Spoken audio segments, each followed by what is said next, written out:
राज्याचे बॉर्डरीवयले आनी राज्यांत रावपी बिगर गोंयकारांक जीएमसींतल्यो सुविधा मेळच्यो म्हूण कमीच कमी दर आरोग्य खात्यान थारायल्या. सी कॅटेगरींतल्या हॉस्पिटलांच्या रेटीची 20% रक्कम भरल्यार तांकां जीएमसींत उपचार करूंक मेळटा.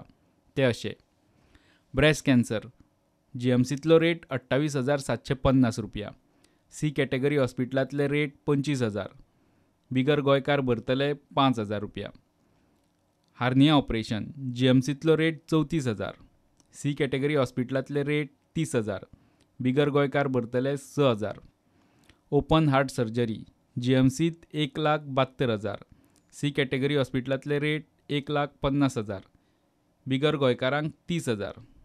एन्जिओग्राफी जीएमसींत 1,46,000. सी कॅटेगरीत 1,27,000. बिगर गोंयकार भरतले 25,400 रुपया. आपिनिशी जीएमसींतलो रेट 23,000. सी कॅटेगरींतल्या हॉस्पिटलांतले रेट 20,000. बिगर गोंयकार भरतले 4,000. असल्या सगळ्याच उपचारांचेर गोंयकार DDSSY कार्डा वरवीं जितले पयशे भरतले ताच्या फक्त 17% पयशे फारीक करून बिगर गोंयकारांक जीएमसींत उपचार. आतां कार्डा वयल्यान इन्शुरन्सान पयशे फारीक केल्यार लोकांक कसलें लुकसाण असो सरकाराचो प्रस्न आसूं येता. आतां हो चार्ट पळयात. जर सरकारान 100 रुपया प्रिमियम भरला आनी 80 रुपया क्लेम जाल्यार उरिल्ले सगळे 20 रुपया कंपनीक उरता.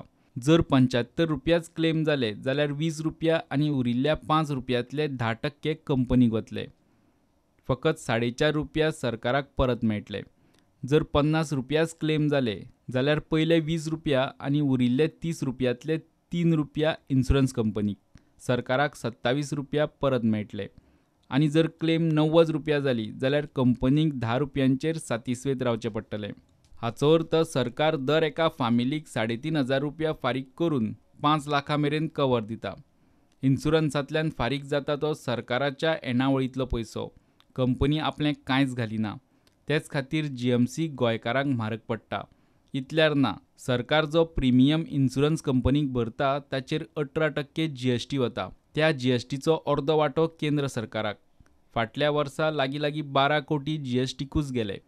ही सवलत थेट हॉस्पिटलाक पयशे दिवन दिल्ली जाल्यार GSTचेर वचपी कोट्यांनी रुपया साल्वार जावपाचे.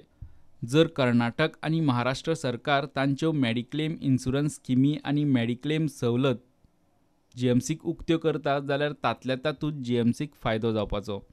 प्रुडंटा खातीर चीफ रिपोर्टर लौकीक शिलकार.